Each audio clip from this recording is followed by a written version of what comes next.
सब करबा नजर बाप रे। अरे दुनू करे फलर फलर रहे जवन गजर होलिया में चोलिया पर सब करबा नजर।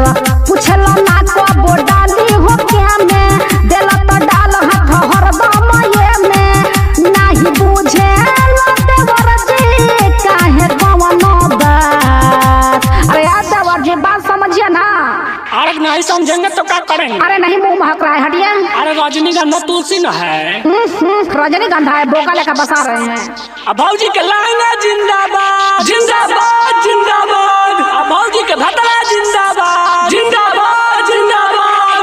ए भौजी तोरा भतरा जिंदाबाद। अच्छा देवरा वो जिंदाबाद। ए भौजी तोरा भतरा जिंदाबाद। देवरा वो जिंदाबाद। अरे छुआ छुअन कम होत रही तो चलिया रही आबा। ए भौजी तोरा भतरा जिंदाबाद। हाय देवरा वो जिंदाबाद। ए भौजी तोरा भतरा जिंदाबाद। हाय देवरा वो जिंदाबाद। हट बहन छीना तारा बहन के।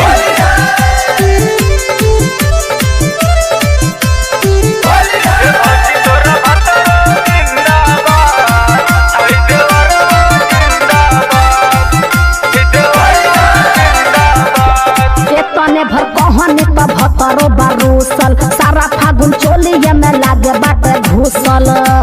हाँ बाप रे देवर दाऊ जाई के होली रसदार। अच्छा ढेर डाले दा भीतर ताने हाथ भौजी।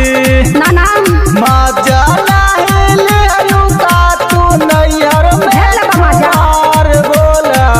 हमके बता दायतने बात भौजी। बहन के कोई बेडल ले बड़ तो बहु बड़ पछता। अरे भौजी तनी साटो ना मन कर रहा है। ढेर संकल बड़ा रे पतर की है ना उत तनी के ढक दरकच ता ठंडा जा सबे। अरे हम जिम की है दरकच देंगे हम भी ना मन ए भौजी तोरा भतरा जिंदाबाद। हाय देवरा वो जिंदाबाद। ए भौजी तोरा भतरा जिंदाबाद। हाय देवरा वो जिंदाबाद। बाप रे एकदम सनक गइल बड़ा तू। ए भौजी तोरा भतरा जिंदाबाद। हाय देवरा जिंदाबाद। ए देवरा वो जिंदाबाद। घड़ी घड़ी करेला तू डाले खातिर हाला तो पल चीज छुएला तो लागे बड़ा पाला। अरे ई का करत हो लागे बड़ा पाला। अच्छा धाके पीछे कारी बानी हाथे कैले ठाड़ देखा।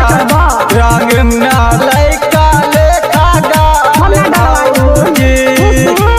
तहरा सुखाइल होई होली में दरार बोला। आगे की पीछे दीदार भौजी। बबलू रिंकू काहे करता रहूता तात। अरे जाना हो दूसर दुआर खोलवा। ए भौजी को दना ना बनबो दोनों काहे जरूरत है दोनों। अच्छा तो अब यही में चिपार चिपार के मारत नहीं अब। ए भौजी तोरा भतरा जिंदाबाद। हाय देवरा वो जिंदाबाद। ए भौजी तोरा